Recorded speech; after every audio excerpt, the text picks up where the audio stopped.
All right, guys, it is 10 o'clock. It is time to start. And hello and welcome. This is, well, our last regular class together. I just really can't believe how fast the time has gone by. But it has been a really good semester, and I definitely going to miss it. But I didn't bring any Kleenex, so I'm not going to start crying right now. Just have to get through this last class. I have a few announcements. I graded your exams. You probably have seen that already. That took me all day yesterday and into the night, but I did get them done. I'm going to pass them back in just a little bit, and I'll make some more comments about the exam at that time. And then we have one last little section I want to go over with you to kind of really tie everything together for the entire semester. We're going to do that first, which is section 9.6, and it should only take us about 35 minutes, something like that, and we'll spend the rest of the day kind of getting oriented about the final, go over the particulars of it, and then maybe even do a little bit of review for the final, although there's going to be review sessions that I'm going to do as well, so there'll be plenty of time to review in that manner, but we might as well start today. It's just right around the corner. So, guys, what we're going to talk about first is this new section 9.6. It's the last section. There is a homework on this. It'll be due tomorrow night. It only has 2 problems on it. It's really fast. It shouldn't take you much time at all. So just basically, I want you to practice 2 of these non-homogeneous linear systems, okay? They do take a little bit of steps to go through them, and we are going to outline that process right now. So guys, x prime equals ax. That was our homogeneous linear system that we spent a lot of time learning how to solve in the earlier part of chapter 9. The thing that's new today is that there's going to be a plus b on the end of it. This b is a vector that is also dependent on time t, and it's not 0. In this section, when we talk about a non-homogeneous system, that means that the b is no longer going to be 0. The question is, well, how do we solve a non-homogeneous system of equations? Well, we're going to do it, so we will solve for x. We will solve for x. It's the same vector of unknowns by using a technique that you guys are probably very familiar with by now, by using what I like to call variation of parameters. So it is a name that we heard in the last chapter for solving non-homogeneous nth order linear differential equations. So now we're going to solve a non-homogeneous linear system using something that goes by the same name. And it has 3 steps that will look very familiar to the 3 steps that we used in the last chapter. So this should look pretty familiar. The first step is to solve, step 1, solve the associated homogeneous linear system. So in other words, the associated homogeneous linear system, that's just x prime equals ax. So we just ignore the b part initially. For what we are going to be calling now the complementary function, and I'm going to denote that as x sub c of t. So this is the complementary function. So you probably remember that in chapter 8, if we had a non-homogeneous differential equation to solve, step 1 was to solve the corresponding homogeneous differential equation first, and we find the complementary function. So step 1 is the stuff we already learned how to do. There's nothing new in step 1. let me come over here for step 2 so that I have enough room to write it down. Step 2, as you might expect, is going to be that we need to find one particular solution. So find one particular solution, and this is denoted x sub p of t. Find one particular solution to the full-blown non-homogeneous system. So x prime equals ax plus b. And how do we do that? Well, I'll have you write in your notes, if you're taking notes on this, just say to see below, and in a minute I'm going to go into step 2 in a lot more detail.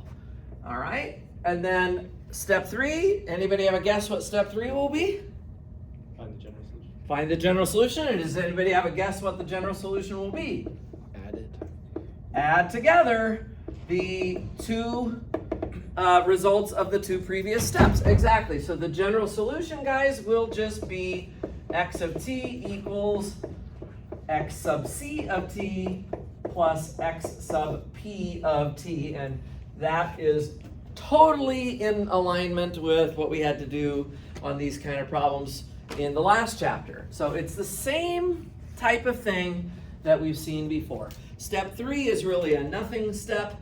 Step 1 we already learned how to do, so the only new material for today is really how do we do step 2. So for step 2, so let's focus on step 2 now, and we'll explain it real quickly, and then I'll do one example and we should be good to go. All right? So for step 2, I'd first like to recall that the complementary function, which would be coming from step 1, so what is the form of the solution to the associated homogeneous system? Well, we already kind of know how this is going to look. It's just a linear combination. I'll say C1 times x1 of t plus C2 times x2 of t and plus dot dot dot up to Cn times xn of t. You can see the n is coming from the size of the matrix here. So it's usually 2 by 2 or 3 by 3. So you'll have 2 or 3 terms here like so. And what we can do is we can form, I mentioned this briefly a while ago, but I'm not sure that I've emphasized it a whole lot, so I should remind you about this. We can form what's called the fundamental matrix. So this is just a word that I need to remind you guys about, and this is just capital X of t, and it's just the matrix where you where you lay out the solutions x1, x2, and so on up to xn. You just lay those out into the columns of this so-called fundamental matrix. So we did mention this briefly back in the beginning of chapter 9, but it hasn't been in front of us that much, so it's worth mentioning it here. Now these solutions, x1 through xn, they are all linearly independent, which means that you're looking at a matrix that is invertible. Remember that when the columns of a square matrix are linearly independent, then you have an invertible matrix here. So guys, my fundamental matrix is going to be an invertible matrix, in fact. Okay? So we can form that guy just like so. And if we do that, so then if I'm willing to put together this fundamental matrix, then we can actually write our complementary function in a slightly different way, which is that I can write it as the capital X matrix times the column vector of the constants C. So, right, this is the form of the complementary function, and this is just where C, this vector C, is literally just this column of constants. So C just goes from C1 to Cn. I have mentioned this before. If you take a matrix and you multiply it on the right by a column of constants, the effect of that computationally is that those constants just get multiplied by the individual columns like so. So if I had, I'll just scribble over here for a second, this isn't really part of my notes, but if I have this fundamental matrix and then I multiply it by C1, C2, down to Cn, if I just build this thing here, x times c, then when I do this calculation, when I do this matrix multiplication, I just get C1 multiplying all of the entries of x1. And I just get C2 multiplying all of the entries of x2. It's exactly what we originally wrote for this complementary function. So I'm simply writing it now in this more compact notation. Okay, so that's all. I'm not saying we have to change how we wrote down step 1 or anything. I just want to re-express my complementary function like that. And the reason that I did that is that I want to show you something. We're calling this section or this technique variation of parameters over here. So you might guess that for the particular solution, x of p of t, we have to guess what it's going to look like. We have to make another guess. This is what we do so many times, right, in this differential equations topic. And we are going to guess the following equation. By the way, guys, there are 2 formulas from today's lecture you will need to learn before we take our exam next week, and this is the first one. That particular solution is going to be capital X times the vector u, okay, where u is TBD, to be determined. We'll determine this in just a few minutes, okay?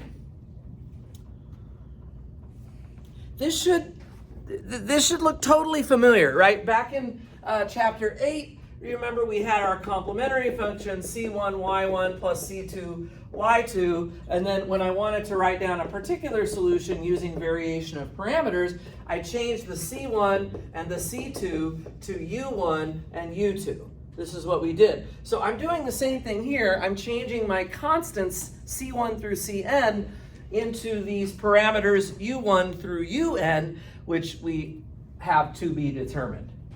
And of course we learned how to find u1 and u2 by doing a little derivation back in chapter 8. This is what we came up with. Seems like most people had that all figured out on Tuesday. So we're kind of doing the same thing here. We're allowing the constants c1 through cn to vary. It's called variation of parameters. And this is going to be the guess of what the particular solution looks like. So you will need to know this equation for one thing. And the other equation that you're going to need to know, I said there's 2 equations in this section that you need to learn. This is the first one. The second one is going to be, well, what is the formula for u? And as soon as you know that, you'll be good to go with step 2. Now, how do we figure out the formula for u? Well, we do the same thing that we've done with all of our guesses all semester long, which is we take our guess and we plug it back in on both sides of our original problem, and we see what spills out about the unknown vector u here.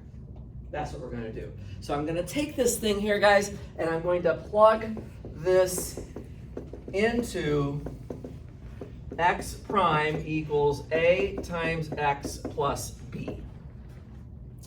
That is what I am going to do. All right? So on the left side, I'm going to take the derivative of this.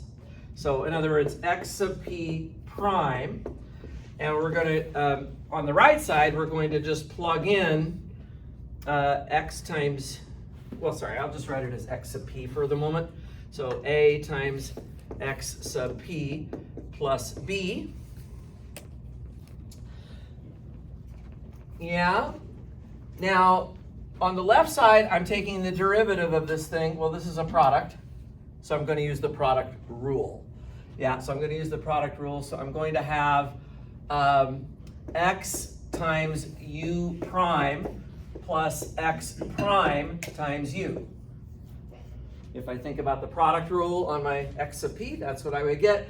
On the other side of the equation, I have a times x sub p, but x sub p is x times u, and then with a plus b on the end of it. So all I did here, guys, is I took the x sub p right here, and on the left side, I took the derivative of it, and on the right side, I took a times it and added b to it. So I'm literally just using this non-homogeneous linear system of differential equations to put that down. Yeah, that's what I did. Now, as a little side note, I don't have room to make a side note. I need to make a side note. I'm going to get this out of my way. I don't need this.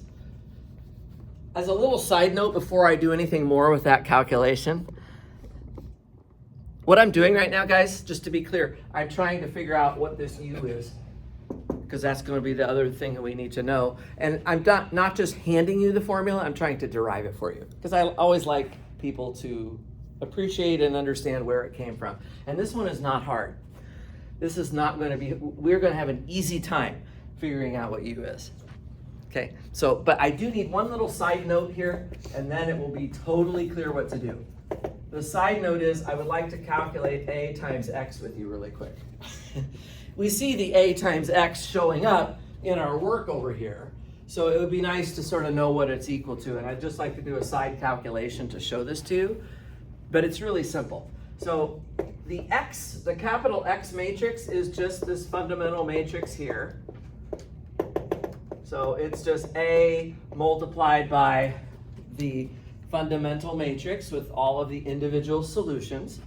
And as we've explained many times, when you do that calculation, you can kind of do it column by column. So we'll have AX1 in the first column, AX2 in the second column, and then all the way to AXN in the last column.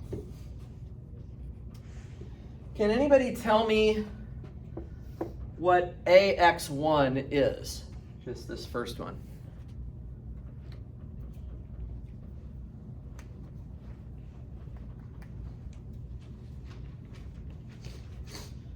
What were the X1, the X2, the X3, and so on? They were comprising this complementary function, which was actually, in step one, the complementary function consisted of, basically linear combinations of these solutions. These are solutions to what? They're the solutions to the corresponding homogeneous linear system. So let me ask you again, what is AX1 the same as? X1 prime. It's just right here. It's just right here. It's just X1 prime, right? This is just X1 prime. Yeah, absolutely. And what is AX2 the same as? X2 prime, right? And so on and so on. The last column would be Xn prime. Well, so you're taking derivatives of each column. Isn't that just the same thing as just taking the big giant X prime? Just like taking the derivative of the entire capital X. So now I would like to think about what happens when I change AX to X prime. I'm done with my side note now. So A times X can be replaced by X prime right here. And do you see what will happen with this equation? It's staring right at us. What's going to happen? Somebody besides Jose. You can cancel the x prime u. Yeah, we can cancel this x prime u cancels with this x prime u. That's exactly right. And that means all I have left, guys, is the first term on the left, which is x times the derivative of u, and the b that's on the far right. And so if I would like to solve for u, which I do, that's what we're doing, we're trying to solve for u, I see a great way to do it. I just need to get this x out of the way. But the x was invertible. I can use the inverse to get rid of it or to move it to the other side. So I can write this u prime as x inverse times b.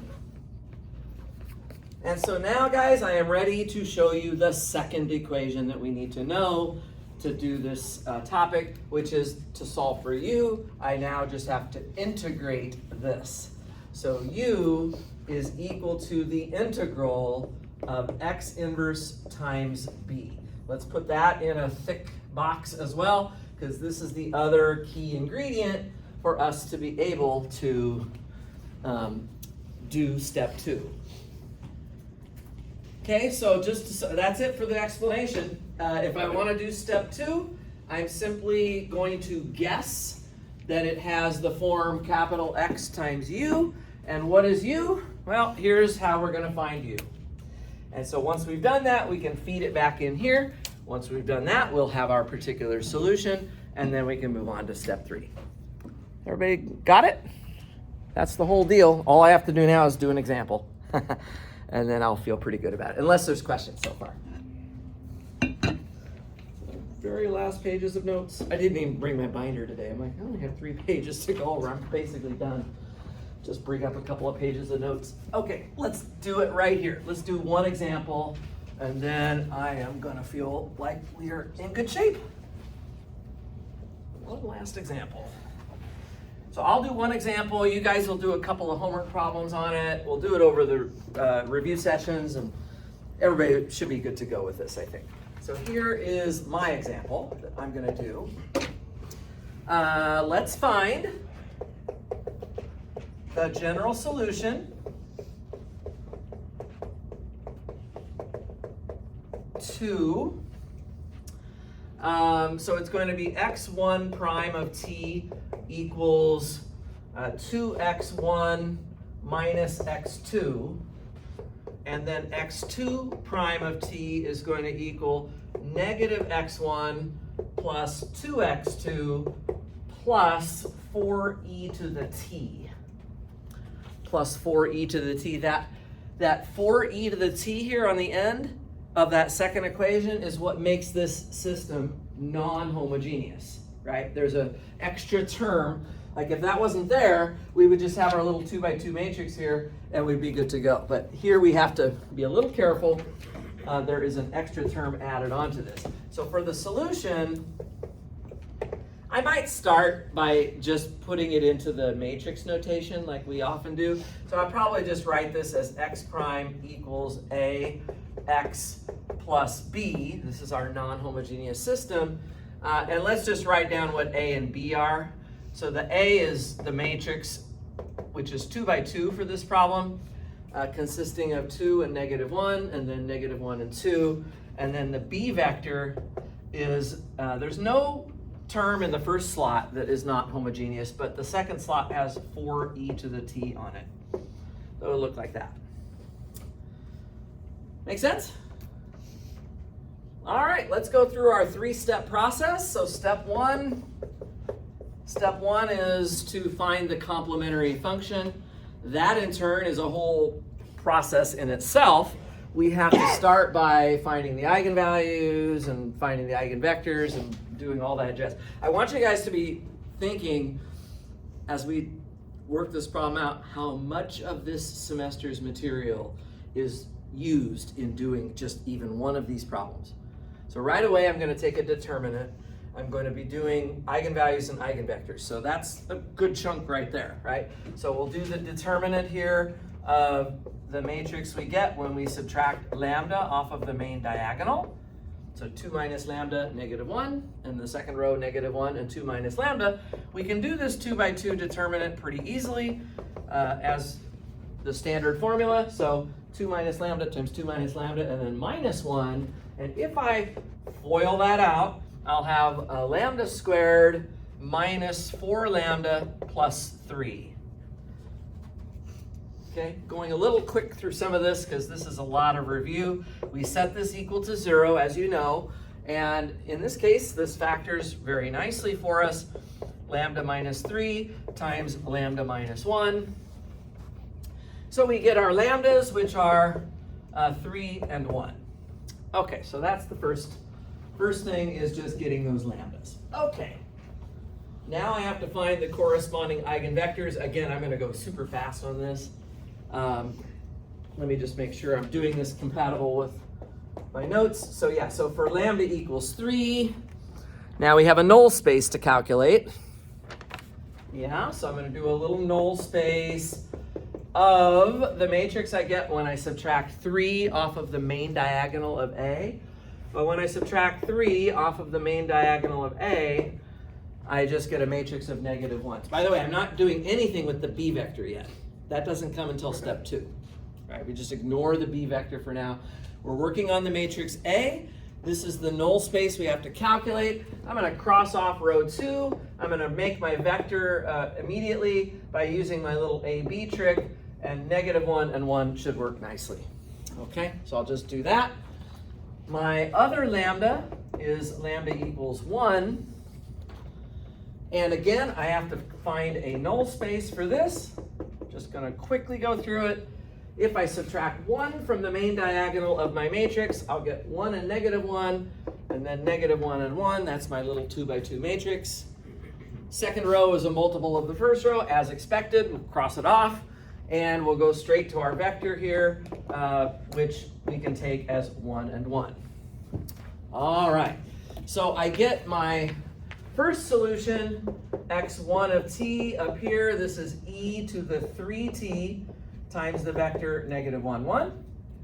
And x2 of t is e to the t times the vector 1, 1. So those are my solutions that I've found. And from that, I can write down the complementary function already. Hardly breaking a sweat here, guys, doing this. This is pretty straightforward. C1 times the first solution, which was e to the 3t times the vector negative 1, 1. Plus C2 times the second solution, which is e to the t times 1, 1. I'll go ahead and put a box around that so that I can reference to it a little bit later.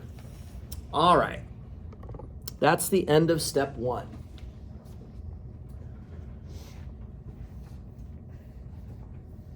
Now to do step, is everybody okay? Make sure I didn't make any typos or anything. Questions yet? Pretty straightforward. By the way, what you get here, I'm doing one that's kind of easy. I think one of the 2 homework problems does have imaginary eigenvalues, and you have to actually do the whole Floy thing just on this first step, right? So that's already quite a bit of work, and now we're only just starting step 2 right here. What I would recommend that you do is that you write down the fundamental matrix. This is the capital X. We are going to need it. So let's write down the capital X first. This is just the matrix whose columns are these solutions, x1 and x2. It's only going to be a 2 by 2. And one thing you're going to want to do here, guys, is take this e to the 3t, which is a scalar, and shove it into the slots of that vector so that you have a single column here. So the x1 is negative of e to the 3t and e to the 3t. That's my first solution. I've laid it out into the first column. And then my second solution is just e to the t, e to the t as a column. Okay, so just put that down like so. That's my fundamental matrix. Ultimately, I will have to multiply that by u in order to get my particular solution. But before I can do that, I have to figure out what u is, okay? To figure out what u is, I need the inverse of the matrix I just wrote down. So we've got to do that. Does anybody remember, this is a good review, does anybody remember the little nifty formula for the inverse of a 2 by 2 matrix? 1 over AD minus BC Good deal. 1 over AD minus BC times the matrix B, or D, negative B, negative CA. Awesome. Remember, you swap the diagonal values and then you put sign changes on the other 2 values. Yeah, so that is my recommendation for how to get the inverse of this matrix, is to just use this nice little formula that we learned this way back in chapter 2. So again, keep track of how many things we're using from this entire semester just to do this one problem. In this case, AD is negative e to the 4t, And BC is also e to the 4t, and of course you have to subtract, so AD minus BC is actually going to be, so for this part in front, it's actually going to be negative 2 of e to the 4t. So you have a negative e to the 4t and then minus e to the 4t. And then to put in the matrix, we swap the diagonals, swap the diagonal values, just switch places, and then put minus signs on the other two values, but leave them where they are. Okay? So something like that. Is everybody with me? I'm just using my little 2x2 inverse formula on that situation, which admittedly these are not numbers, these are functions, but I can still use the same idea. You can feed this scalar into the 4 slots of the matrix if you want to. I prefer to wait until I've actually multiplied the x inverse by b before I do that, because otherwise you have fractions inside the matrix already, and it's just that much harder to do matrix multiplication. So my advice would be, don't bother to clean this up yet. Let's just go straight into multiplying it by b. So I'm just going to leave what's here already, negative 1 over 2 e to the 4t, and I'm just going to recopy my matrix one time. So e to the t, negative e to the t, and then, negative e to the 3t, and then negative e to the 3t. That gets multiplied by a b. So now for the first time, I actually need to use my b vector that was given to us. So I have to stick that right here in a column, 0 and then 4e to the t. Okay, I'm going to not erase this box because we are going to need that still. Let me see if I can just do this calculation here, guys. I'm just going to do this matrix multiplication. So I'm just coming right up to here on this other board. Let me move my recording a little bit. Yeah, so I would just leave this negative 1 over 2 e to the 4t outside, and let's just do the matrix multiplication. So take the rows of the 2x2 matrix and dot them with that b vector, okay? So what will happen is you'll get 0 and then negative 4e to the 2t, actually. So if you take e to the t times e to the t, you get e to the 2t. And then on the bottom slot, I'm going like this, right? So dot products, 0, and then minus 4 e to the 4t. Okay. And now we are almost ready to do our integral. I have x inverse, this is x inverse times b. I'm ready to do my integral. So before I do that, guys, here you really should make this into a single vector that you're going to integrate. So I'm going to feed everything into the inside. Notice I have a negative 1/2 and a negative 4. That just becomes 2. And then e to the 2t is being divided by e to the 4t, and that gives me e to the negative 2t, just like so. Okay, and then in the bottom slot, I also have a 2. Actually, I only have a 2. So that's because the negative 4 e to the 4t divided by 2 e to the 4t, the e to the 4t's cancel. And you just get 2. That look all right? So that is x inverse times b. Now I'm ready to integrate that to find u. So the u vector is the integral. This is the important equation you need to know. We're going to take the integral of the inverse of x times b, which is this.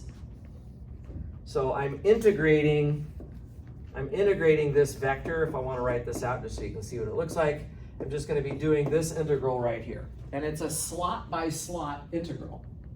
Yeah, so I'll have to just integrate each slot individually.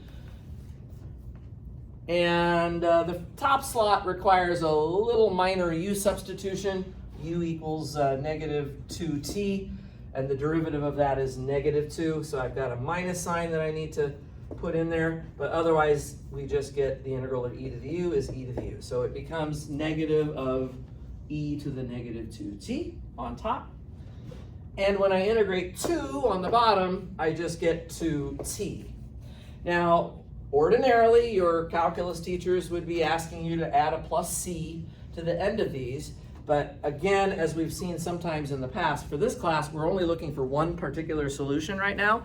So it's perfectly okay to just choose c to be 0. And so you don't need to add a constant on the end of that at all. Does that look okay? Are there any questions on this? This is all totally computational at this point.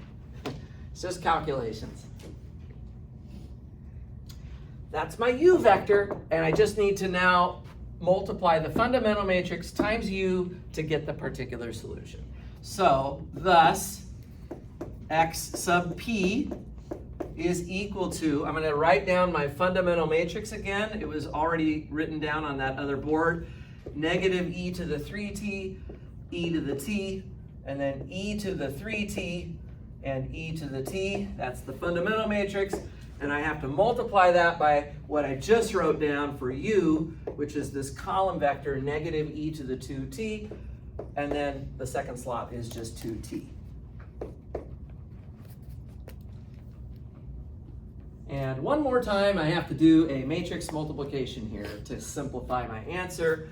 So I'm just going to do my dot products of rows of the matrix with this u vector that we just worked out. And let's see if we can get the right answer here. So e to the 3t times e to the 2t, that's e to the 5t. The two minus signs cancel. So that's e to the 5t, and then plus 2t e to the t. Okay, that's on the top slot.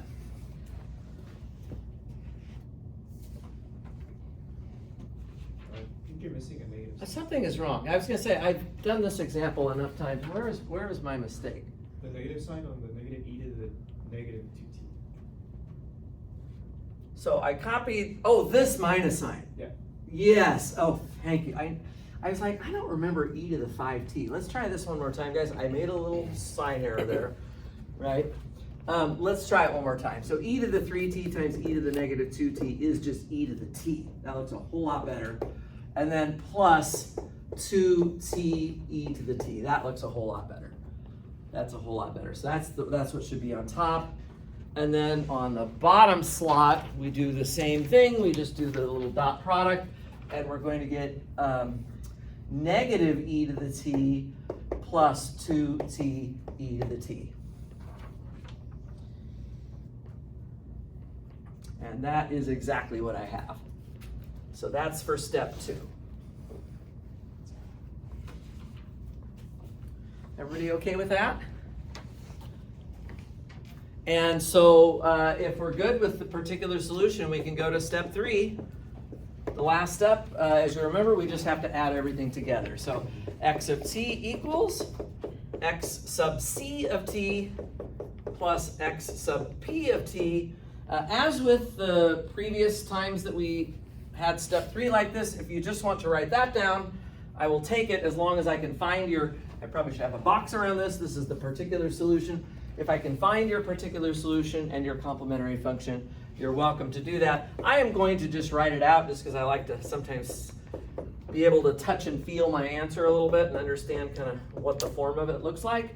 So it would be c1 e to the 3t times the vector negative 1, 1, plus c2 e to the t times the vector 1, 1, and then plus this non-homogeneous term that we just learned about today, e to the t plus 2t e to the t, and then on the second slot, negative e to the t plus 2t e to the t. That's the final answer. That would do it. That would do it. Questions about this at all?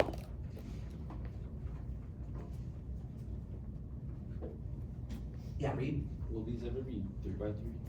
They could be. The thing with the 3x3s, I don't think in the homework I have a 3x3. The thing with the 3x3s is that you would have a harder time with the inverse of the fundamental matrix because we have a nice formula for the inverse of a 2x2. We don't have that for a 3x3. If I wanted to do that on the exam, I would have to break it into 2 problems. Basically, part A was Here's a 3x3 matrix, find the inverse, right? By the way, that's gonna be something we need to review. The adjoint method and the Gauss-Jordan method for the inverse of a 3x3. So I could have you do that first, and then the second problem or the second part would be to solve one of these systems using that coefficient matrix. So that'd be pretty brutal. I'm not sure that I would like that question too much, but I guess it would be possible. So if anybody else wants to give me any ideas, let me know. No, seriously, are there any other questions about how this works?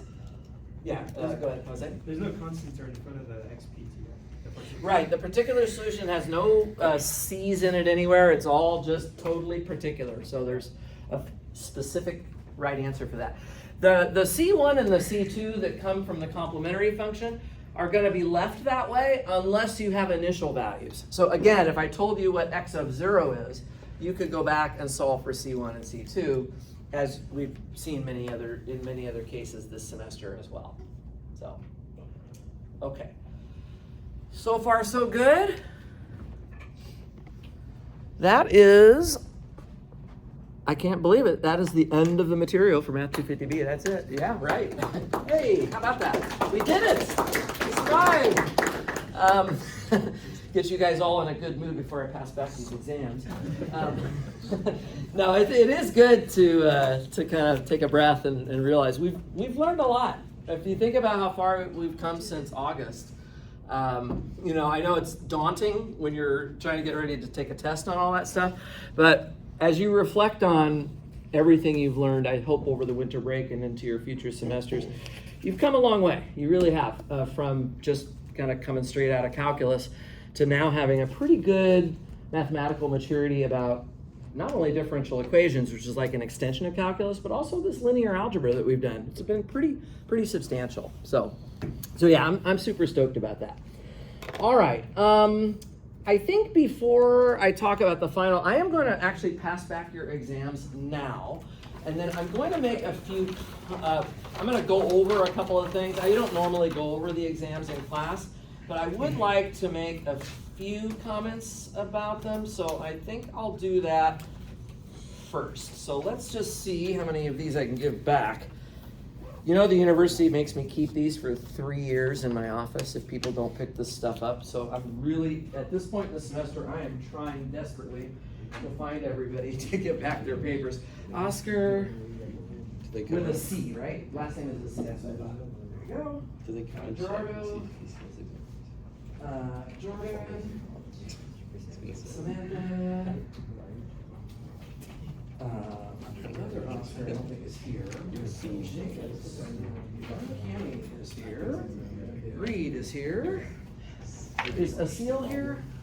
Oops, a seal. That's Ryan. negative. And Jason is not here.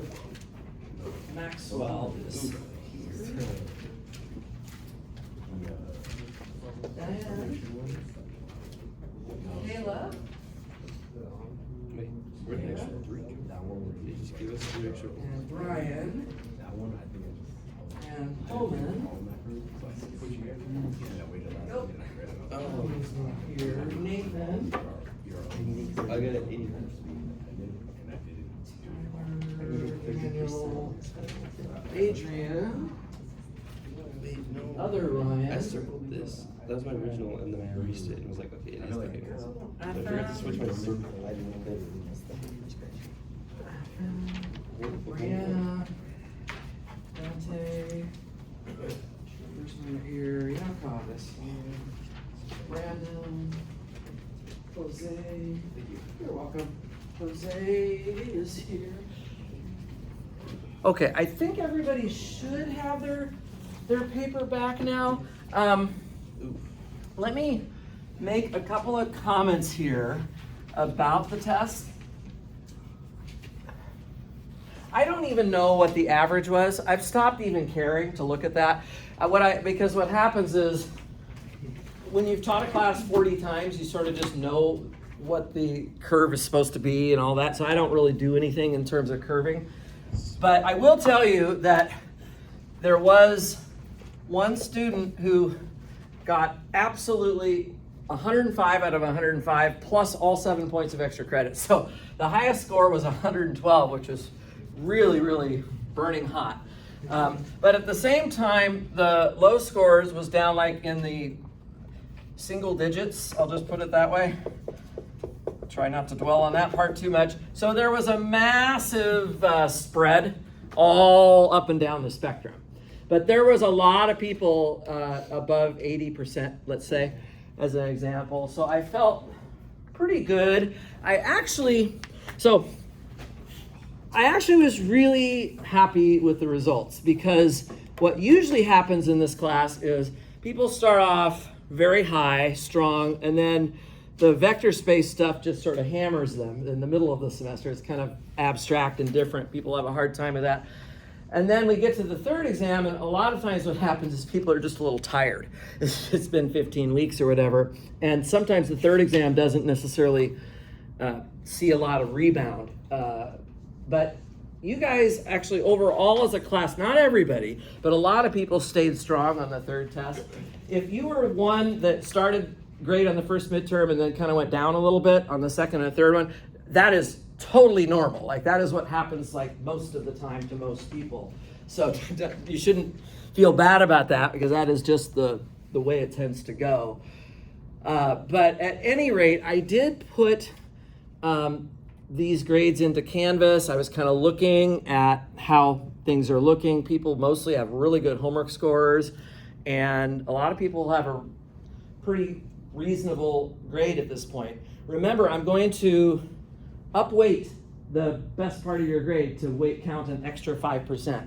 And I'm going to downweight the lowest part of your grade to count 5% less. So ultimately, your overall grade is technically a little bit higher right now than what it says in Canvas, but there is a big asterisk about this, which is that we have 33% of this grade is the final exam. There is a big, big chunk that is not figured in yet. And so I need everybody to work hard for just a few more days to try to get ready for the final. Because that will have a much bigger effect on your overall grade than this little tweaking I'm gonna do. The real thing that's gonna affect, the real place where you can have some movement is by your performance on the final, right, in terms of how you're doing. If you want to talk to me about your standing, kind of how you're feeling about things, you're welcome to do that. I will not jump down your throat about anything, even if you did not do very well or you don't feel good about how you did.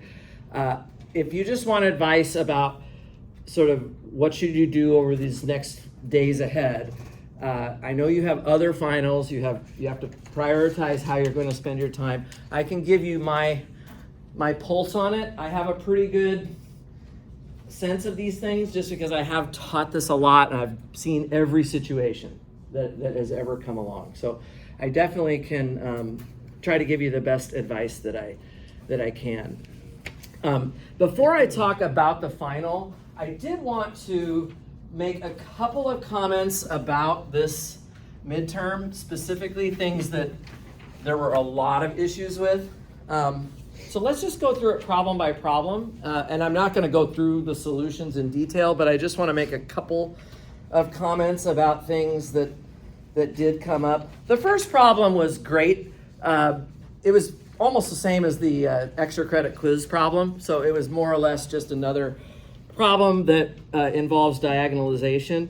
The main thing that got people in trouble there, and it wasn't really trouble, it was just the thing that happened the most often was people just made mistakes with the EROs and getting the eigenvectors, which can happen to the best of us on any given situation. On part B of number 1, just to be really clear, so I was having us think about a matrix transformation using that matrix A, and the A was a 3 by 3 matrix, so the M and the N were both 3.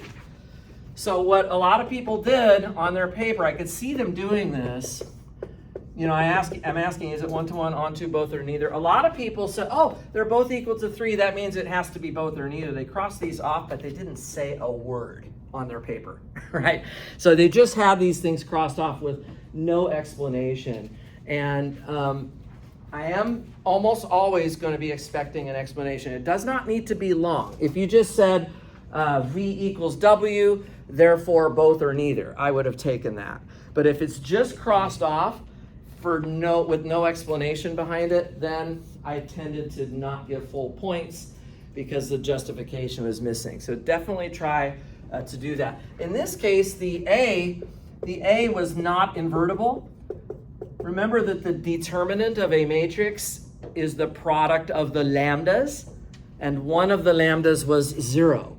So this matrix has a determinant of 0, which is a bad thing, and it means that the kernel is not 0, the range is not Rn, and it's actually going to be neither in that case. So that was what the right answer was for number 1B. On number 2, and stop me if you have any questions, by the way, as we talk this through. It's worth reviewing it because we are going to take a test on this again in just a few days. The thing, I threw a little bit of a curveball with you on number 2 because I asked you for a basis for the range of t. Now, you've seen that question many times before, but the thing that was a little bit weird here, guys, is I did not really give you the formula for t. Instead, I gave you all of these values over on the side, t of x cubed and t of x cubed plus x squared and so on.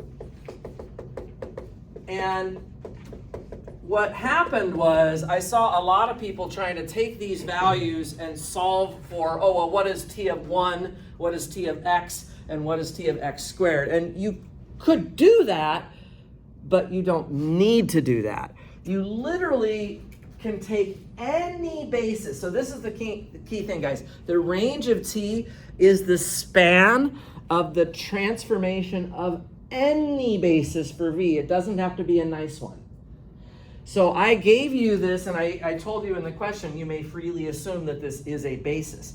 So the point is, you can just take the values I gave you directly and throw them into the matrix to test them for linear independence. You don't have to solve for t of 1, t of x squared. I know there's been instances in the past where we have done that, but for the purposes of this problem, finding a basis for the range, you can just live with what I gave you directly.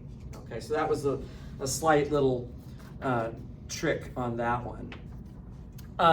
Let me go on. Let's talk about number 3.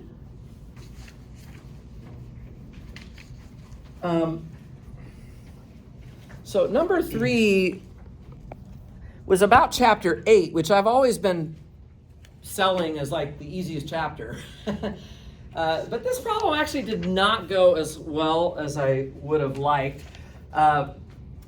First of all, so I gave everybody this trial solution, x to the r. I sort of said I want you to use that. And the first problem we had is that there were some people, I won't name names, but there were some people who were having a little bit of trouble with the power rule. They have to do this power rule twice, actually, because it's a second derivative that we end up needing to do. So you have to take 2 derivatives of this thing. And the other thing is, and I see this a lot, when I look at this operator L, x squared d squared plus 4xd minus 10, a lot of people were saying, okay, for the d squared, I'm going to put this, which is right. And for the d, I'm going to put this, right? So the second derivative, the first derivative. But a lot of people just left this minus 10 hanging off on the end of the expression. But guys, you're actually applying this L to this entire L to that x to the r. So the 10 is getting multiplied by the x to the r also. So when you try to write down your little auxiliary equation or whatever, there were some folks that sort of just had a minus 10 on the end of the whole thing, which made it the wrong quadratic equation. And so then the roots didn't come out nice, and it was kind of difficult to figure out what to do with that. So just be a little careful if you see something like this again, that if there's just if the number 10 or whatever the number is part of the operator, it's going to get multiplied onto the x to the r that you have. Okay, but aside from that, I think people did all right. That there's two values of r here, which are -5 and 2, I think were the two values. But where we really started to get into trouble with this problem was when we went to part B, and it asks you for a basis now for the solutions. A lot of people, quite a few actually, and for whatever reason, it's hard saying how these things happen, but they went back to the e to the rx format again. Whereas this was the given form that you were working with in part A. So you're not supposed to be using this. If you use this, then you can't do part C, the next part, which is a 9-point problem, right? So you have to stick with x to the -5 and x squared. That's crucial to being able to do the rest of the problem. So it's not, these exponential solutions are the ones that you use on a constant coefficient differential equation. This differential equation is not constant coefficient, right? These coefficients have x's in them. So it's not the type of differential equation where you can use e to the rx. So yeah, it would have been better if I had kind of in part B re-emphasized that this is the form we're working with because you really have to have these powers of x here like that. Okay, and then part C was definitely one of the big challenges for this exam. You basically had, L of y equals the square root of x. And so the problem with this is, okay, so this is a non-homogeneous differential equation, and we have two techniques that we learned. One of them is the annihilator method, and the other one is the variation of parameters method. So this is x to the 1/2. So we did talk about how you can annihilate powers of x by using the d operation, but it's only for whole number powers of x. I really should emphasize that. So a lot of people are saying, so if I have x to the k, then I annihilate that with k plus 1 derivatives. So what I saw people doing here is saying, so the annihilator is d to the 3/2. And unfortunately, I have never learned, if anybody in here has learned how to take 1.5 derivatives of something, you should teach me because I've never heard of that, right? That's technically what this is saying, is that you're going to take 1.5 derivatives. I wouldn't even know how to do that, right? It doesn't actually make sense. So this is actually not possible to take d to the 3/2 and have any sensible way to interpret that. So you actually have to do this one with the variation of parameters method.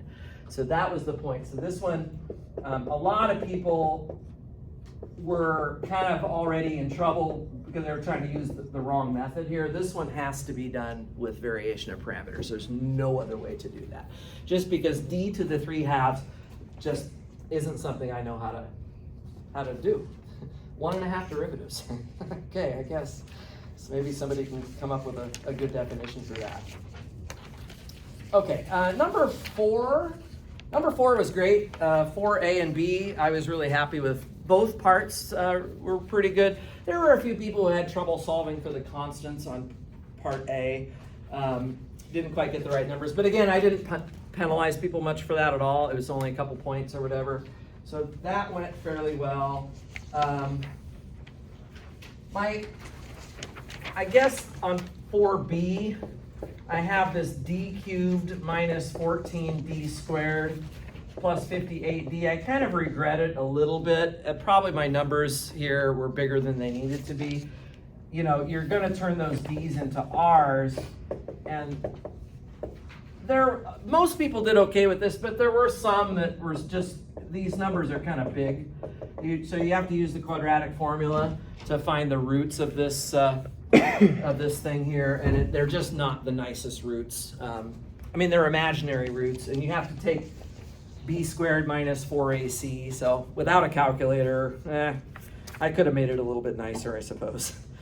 But it is what it is. between 5 and 6, so problem 5 was the Floy problem, and problem 6 was the super defective system. People did great on the super defective problem. Number 6 was really, really good. So if this test was any indication, it's probably the Floy process that people need to review a little bit more. But it's very computational. I don't think I'll work out all of those details here. But of course, the biggest thing is you have to get those eigenvalues right. So when I offered to sell you the eigenvalues for a couple of points, there were definitely some people that while I was grading, I was like, oh, they should have taken me up on that. Oh, they should have taken me up on that. Because if you have the eigenvalues right, then you're going to be able to get so much more partial credit on the rest of the problem that it's definitely worth doing that. Okay. Problem 7, the last one, was the theoretical problem. I didn't go too crazy on this for this test. Most people did pretty well on it. Just maybe on part A, I'll say something really quickly here. So you're trying to make an isomorphism. This is on 7A. An isomorphism from M3 of R to Pn of R. And they're asking you, what should N be? Well, we know that in order to have an isomorphism, your two vector spaces have to have the same dimension. So the dimension of M3 of R, just about everybody got that right. There were a couple people who said it was 6, but it's 9. And on the other side, for polynomials, you just add 1. I think most people know that. So when you solve for n, you get 8. So that was fine. But the second part of the question was to actually write down the isomorphism. So that means give me a formula. So if I plug in a random 3x3 matrix here, I kind of gave this to you on the test, and what I was looking for is for you to fill in this output side. And there would be many right answers, actually, but it should be something in P8 of R. And so you're writing down an 8th power polynomial, and you can just do it by grabbing the coefficients here and just going down all the powers of x all the way till you get to the last term like that. And you end up actually with 9 terms in P8 of R. So this would work. If you switch them and put the constant term first and then the x term and whatnot, that's fine too. But you don't have to do anything creative here. Just like grab all the letters and throw them in there. And it should be good to go. Part B was just like one I had literally done the night before in the review session. Most people did okay with that, although writing some words would be helpful always to clarify what's going on. And then part C was just my little face portrait question. I don't think I'll go over that one right now either. So that's kind of, I hit some of the highlights of where we had a hard time on the exam. Overall, a lot of people, I feel like, did pretty well. I'm sure everybody probably feels like they could do a little bit better, but we have a little bit of time to work on wherever the weaker points are and try your best to maybe have some redemption next week. That's the way we could kind of look at it. What I think I'd like to do, guys, is take a little break now. When we come back from the break, I'm going to talk about the final a bit. Tell you what I think you should do strategy-wise, and then maybe even try and do a little bit of review. And we'll do that for the second half of our class today. But let's go ahead and take 10 minutes. If you want to grab some fresh air and take a little break from the room, that would be great.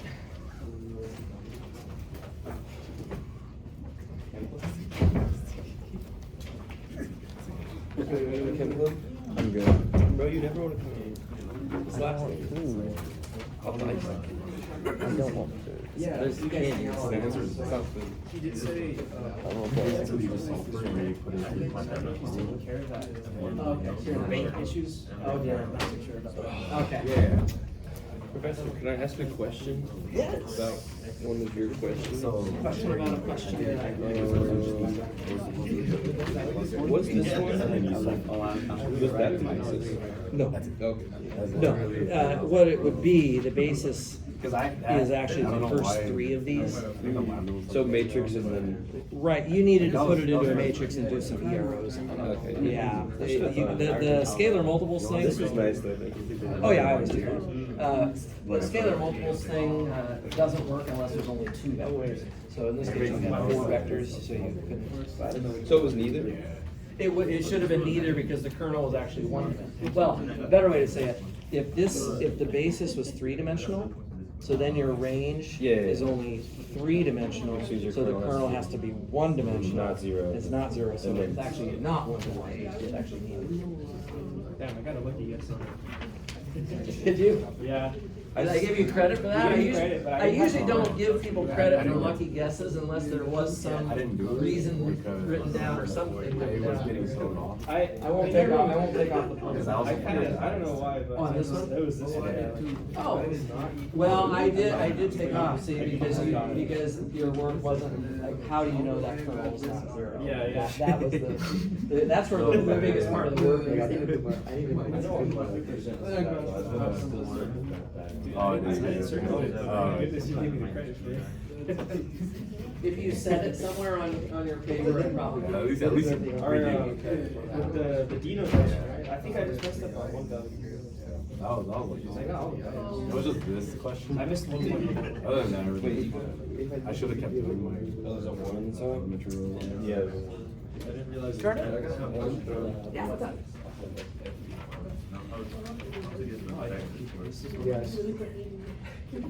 That's a little bit.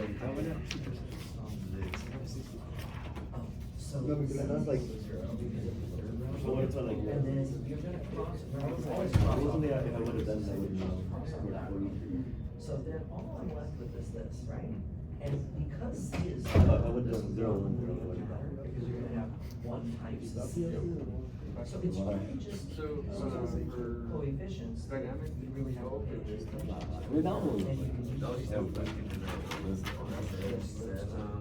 I'm mad. This one was easy. I did one of those in my review section. Because like if I had done that, then I would have seen that it was.